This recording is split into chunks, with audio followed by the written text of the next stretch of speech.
পরে কৃষ্ণ চৌধুরীর পরিবার থেকে এসেছেন সুচিতা চৌধুরী, তার স্ত্রী দাঁড়াবেন। রাহুল চৌধুরীর পিতা আছেন এখানে, রামপ্রসাদ চৌধুরী দাঁড়াবেন। চন্দ্রমা চৌধুরীর স্ত্রী রয়েছেন শোভা দেবী। রাহুল চৌধুরী ম্যাম, ওর পিতা আছেন রামপ্রসাদ চৌধুরী। রামপ্রসাদ চৌধুরী। এরপরে চন্দ্রমা চৌধুরীর স্ত্রী রয়েছেন এখানে ম্যাম, শোভা চৌধুরী। শোভা চৌধুরী দাঁড়াবেন। পাপ্পু রজক মারা গেছেন, তার স্ত্রী শিউলি রজক।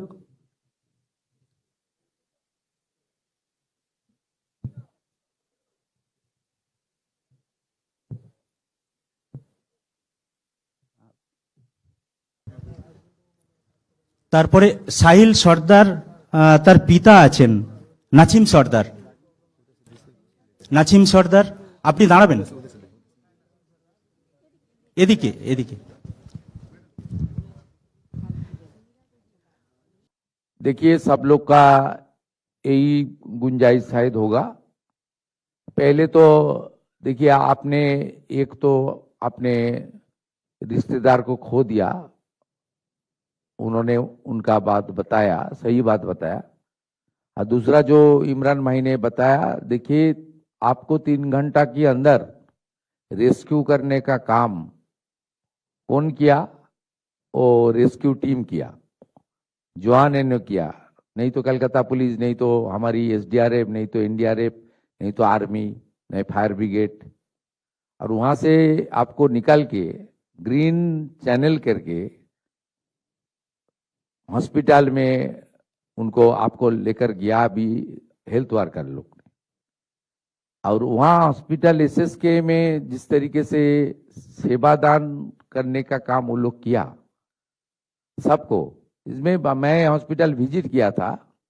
कुछ लोग तो बुरी तरह घायल था, उनका तो सेंस भी नहीं था।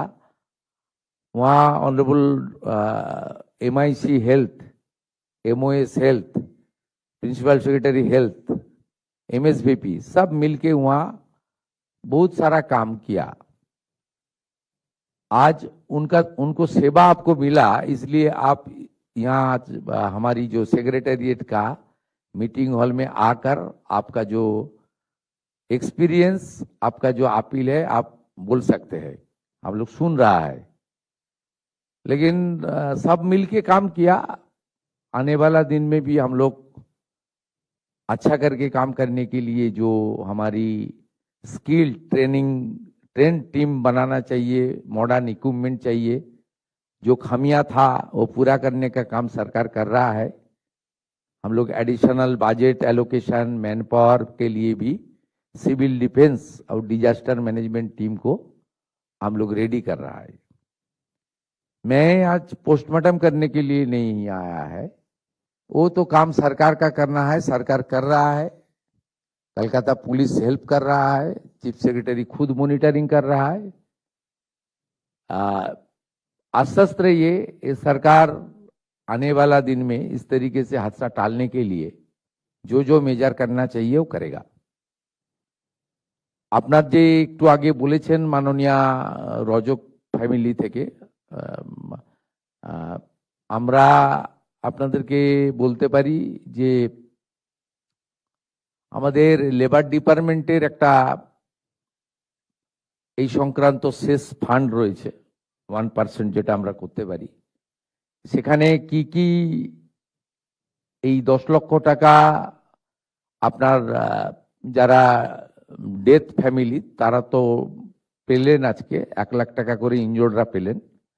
এর বাইরেও এই ফ্যামিলিগুলোকে যারা বিশেষ করে যারা ডেথ ভিকটিম, এই ফ্যামিলিগুলো আমাদের লেবার ডিপার্টমেন্টের যে শেষ ফান্ড রয়েছে ওখান থেকে কি ধরনের সহযোগিতা করা যায়, এটা আমি কমিশনার কাম অ্যাডমিনিস্ট্রেটর আমাদের কলকাতা কর্পোরেশন তাকে দায়িত্ব দিচ্ছি, আর মন্ত্রিসভার পক্ষ থেকে ইউডিএমএ মিনিস্টারকে এটা মনিটরিং করার জন্য দায়িত্ব দিচ্ছি।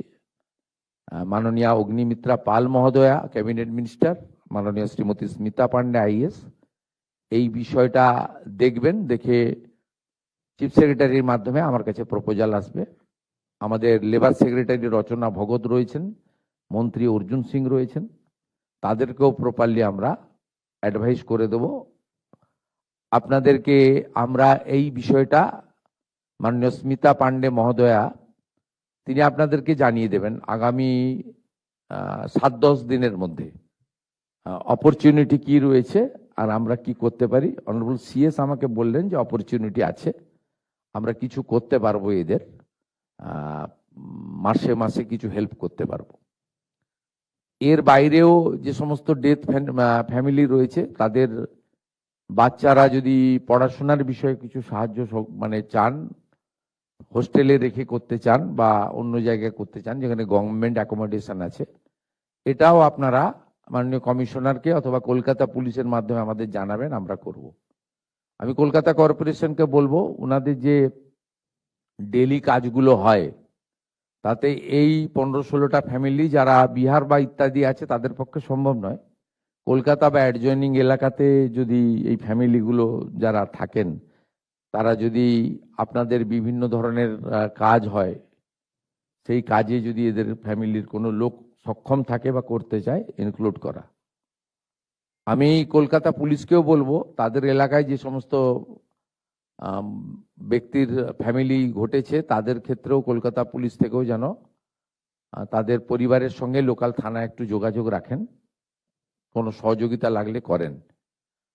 আর হেলথ ডিপার্টমেন্টের মাননীয় এমআইসিকে আমি অনুরোধ করব, এমওএসও আছেন, যদি ফার্দার ট্রিটমেন্টের জন্য কারোর মনে হয় যে আমার এখনো শরীর ঠিক হয়নি, আরো ওষুধ দরকার বা আরো কিছু স্যাটিসফাইড হওয়ার জন্য নিজেই মনে করছেন যে আমি অসুস্থতা ফিল করছি বা আমার ব্যথা বেদনা আছে, সেটা ডক্টর শারদ্বত মুখোপাধ্যায় আমাদের এই ফর্মাল মিটিং এর পরে আপনারা ওনার কাছে নাম ফোন নাম্বার দিয়ে দিন, উনি প্রপারলি দেখে দেবেন।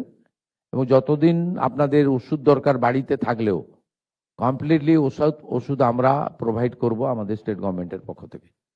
এই বিষয়গুলো আমি আপনাদের বললাম এবং আশা করি আপনারা ধীরে ধীরে আপনাদের শোক কাটিয়ে উঠবেন এবং নতুনভাবে আপনাদের পরিবারের বাকি যে লোকজন রয়েছে তাদের দিকে তাকিয়ে আপনারা আবার স্বাভাবিক জীবনে ফিরে আসবেন।